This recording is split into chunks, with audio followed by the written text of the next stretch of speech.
Magandang araw sa inyo mga kaibigan. Itong ating almusalita sa araw na ito, October 14. Ang ebanghelyo natin ay Luke 11:29 to 32. Sabi ni Jesus, sabi ng Gospel, as the crowd increased, Jesus spoke the following words.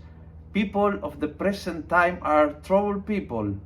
They ask for a sign, but no sign will be given to them except the sign of Jonah. The sign of Jonah is very simple. Jonah ay naglakad sa lungsod ng Ninive at nagsabi, magbago or pulbusin ng Panginoon ang lungsod. At yung tao ay nakinig sa mensahe at nagbago. And I think that's the sign. The sign is not only hearing, kundi na nagbago.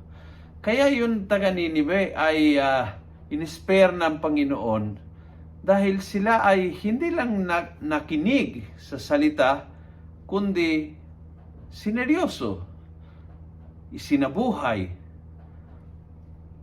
Hinayaan na ang salita ng Diyos ay na-touch ng kanilang buhay at nag-produce ng pagbabago sa kanilang buhay.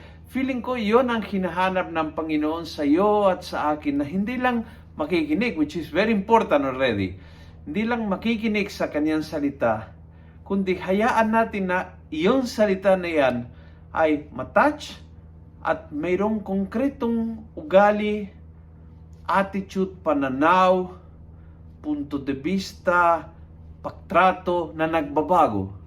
Hayaan natin na ang salita ng Diyos ay hindi lang mapakinggan natin, kundi maisabuhay natin.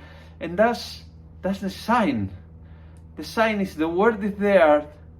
Now listen to it. That's the sign. That's it.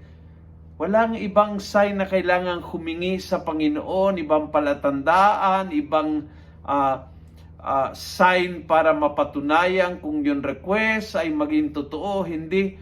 Huwag yan.